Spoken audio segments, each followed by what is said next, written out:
Hi friends, நம்ம சேனலை இப்போ தான் ஃபர்ஸ்ட் டைம் பார்க்குறீங்கன்னா மறக்காமல் நம்ம சேனலை சப்ஸ்கிரைப் பண்ணுங்கள். கூடவே பக்கத்தில் இருக்க பெல் ஐக்கானையும் கிளிக் பண்ணுங்கள். வாங்க ஃப்ரெண்ட்ஸ், வீடியோக்குள்ளே போகலாம்.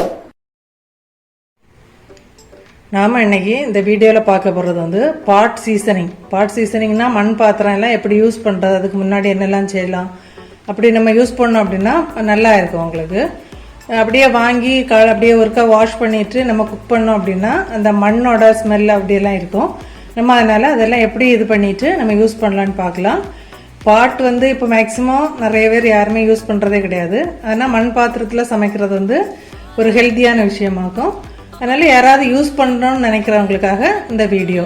சப்போஸ் யாராவது யூஸ் பண்ணணும்னு நினைப்பீங்க, ஆனால் வந்து அதை எப்படி வாங்கி யூஸ் பண்ணணுன்னு தெரியாது அப்படின்ட்டு அதை அவாய்ட் பண்ணியிருப்பீங்க. அதனால் அதுக்காக வேண்டி தான் இந்த வீடியோ. இப்போ நம்ம ஃபஸ்ட்டு வந்து எல்லா பாத்திரத்தையும் நீங்கள் வாங்கியிருக்க எந்த மண் பாத்திரம்னாலும் பரவாயில்ல, அதை வந்து ஃபஸ்ட்டு நல்லா வாஷ் பண்ணி எடுத்துக்கலாம்.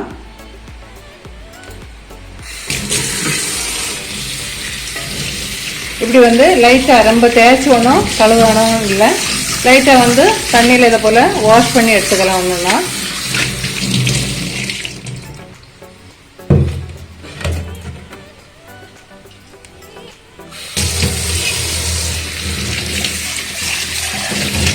அதில் இருக்கிற லைட்டாக அந்த மண் மட்டும் நம்ம இப்போ போகணும். அதனால இப்போ ஃபஸ்ட்டு எல்லாத்தையும் வாஷ் பண்ணி வச்சுட்டு அப்புறம் பார்க்கலாம்.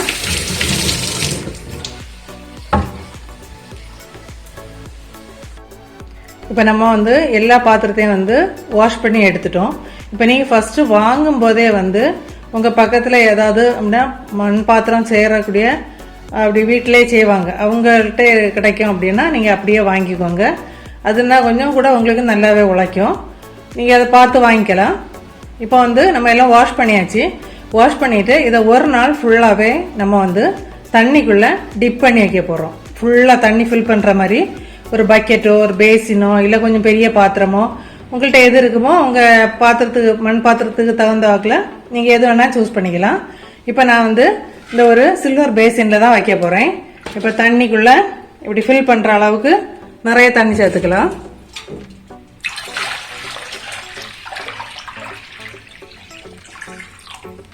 இப்படி நிறைய தண்ணி சேர்த்துட்டு ஃபுல்லாக அதை பாத்திரம் ஃபுல்லாக முங்கி இருக்கணும்.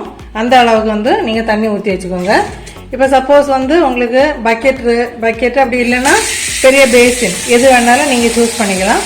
அதில் ஊற்றி இப்போ நம்ம எல்லா பாத்திரத்தையுமே தண்ணி ஊற்றி ஃபில் பண்ணி வைக்க போகிறோம். அந்த பெரிய மண் பாத்திரம் கூட தண்ணி வந்து நான் குடிக்கிறதுக்கு ஊற்றி வைக்க வாங்கியிருக்கிறேன்.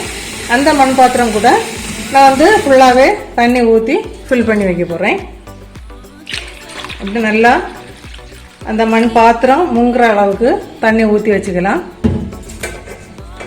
இப்போ ஒன்றா வந்து நான் வாங்கியிருக்க சைஸ் வந்து இப்போ இதுக்குள்ளாடியே நிற்கும், சட்டிக்குள்ளாடியே. இப்போ அதனால் எல்லாத்தையும் வந்து அதுக்குள்ளாடியே ஒன்றுக்குள்ளே ஒன்றா வச்சு வைக்க போகிறேன்.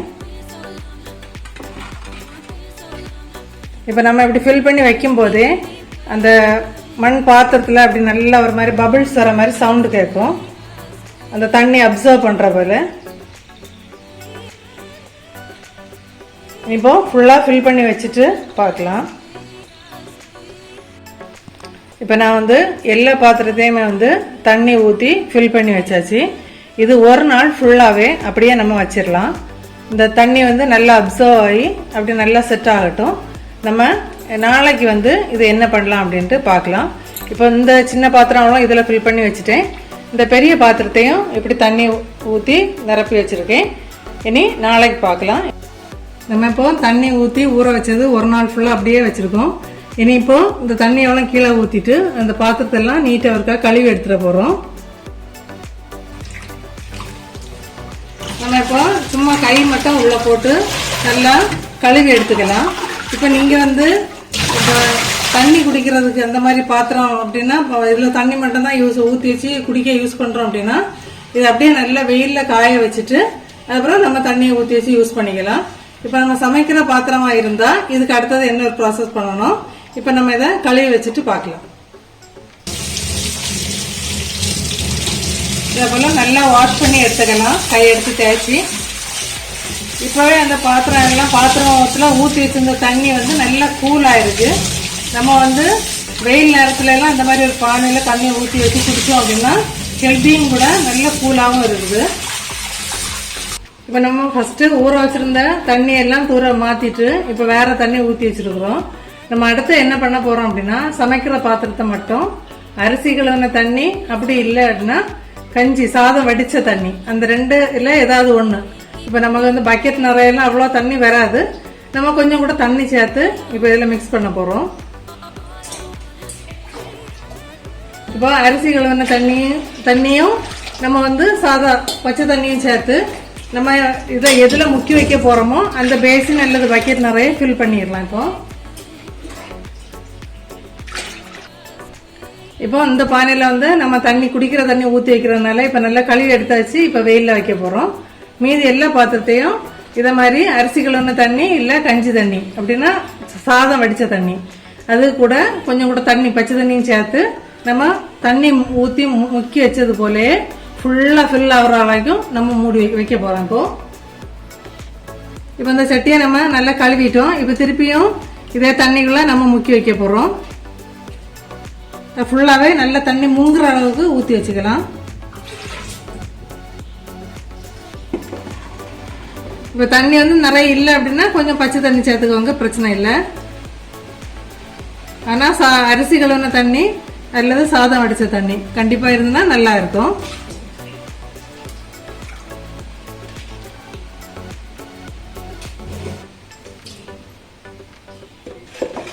இப்போ ஃபுல்லாக ஃபில் ஆகலை, நம்ம அதனால் கொஞ்சம் பச்சை தண்ணி சேர்த்து ஊற்றி வைக்க போகிறோம். நம்ம இப்போ இதை தண்ணி சேர்த்து ஃபில் பண்ணியாச்சு. இப்போ அரிசி கழுவின தண்ணி ஊற்றி வச்சுட்டோம். ஃபர்ஸ்ட் டே நம்ம வச்சது போல் ஒரு நாள் ஃபுல்லாக அப்படியே இருக்கட்டும், இனி நாளைக்கு பார்க்கலாம். நம்ம இப்போ ஒரு நாள் ஃபுல்லாக வந்து இந்த அரிசி கழுவின தண்ணி வச்சு ஊற வச்சுருக்கோம். இப்போ வந்து இது என்ன பண்ணணும் அப்படின்னா, நம்ம இந்த அடியில் வந்து கொஞ்சம் இந்த அரிசி கழுவின தண்ணி எல்லாம் உள்ள அந்த இது கொஞ்சம் படிஞ்சு இருக்கும். நல்லா வந்து கையை எடுத்து நல்லா தேய்ச்சி இப்போ நம்ம வாஷ் பண்ணி எடுத்துடலாம்.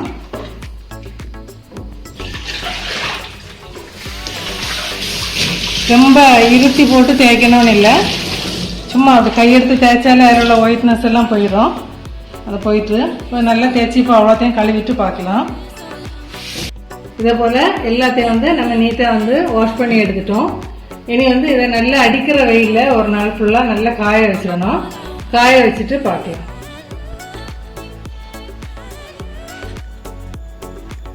நம்ம இப்போ வந்து சட்டியெல்லாம் நல்லா வெயிலில் காய வச்சு எடுத்துகிட்டு வந்துட்டோம். இப்போ இதில் வந்து நம்ம குக்கிங் ஆயில் வந்து தேங்காய் எண்ணெயோ கடலை எண்ணெயோ எது வேணால் நீங்கள் சேர்த்துக்கலாம். ஃபுல்லாக சட்டியோட ஃப்ரண்ட்டும் பேக்கும் உள்ளாடி வெளிச்சட்டி எல்லாமே நம்ம இப்போ ஆயில் அப்ளை பண்ண போகிறோம். நான் இப்போ கோகோனட் ஆயில் தான் சேர்க்குறேன். நீங்கள் எது வேணால் சேர்த்துக்கலாம். ப்ரஷ் வச்சோ நம்ம இட்லி இதெல்லாம் இது பண்ணுற மாதிரி ப்ரஷ் வச்சோ, அப்படி இல்லைன்னா கை வச்சோ எப்படி வேணாலும் சரி தான். நீங்கள் ஃபுல்லாக பாட்டோட ஃப்ரண்ட்டு பேக்கு எல்லாமே நல்லா அப்ளை பண்ணணும். இப்போ ஃபுல்லாக எல்லா பாட்லேயுமே அப்ளை பண்ணிவிட்டு பார்க்கலாம்.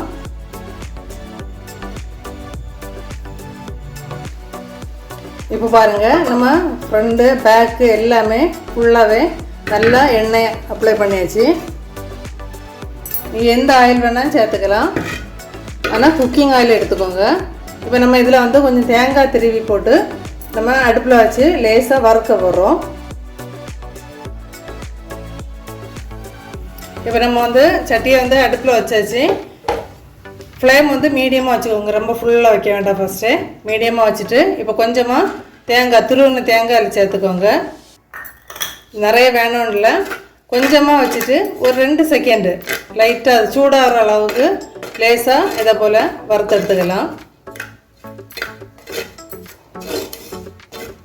நம்ம வந்து குக் பண்ணும்போது அப்போ வந்து எண்ணெயோட அந்த ஸ்மெல்லே இருந்துகிட்ருக்கோம். நம்ம இந்த ப்ராசஸ் வந்து சமைக்கிற பாட்டில் மட்டும் செய்தால் போதும்.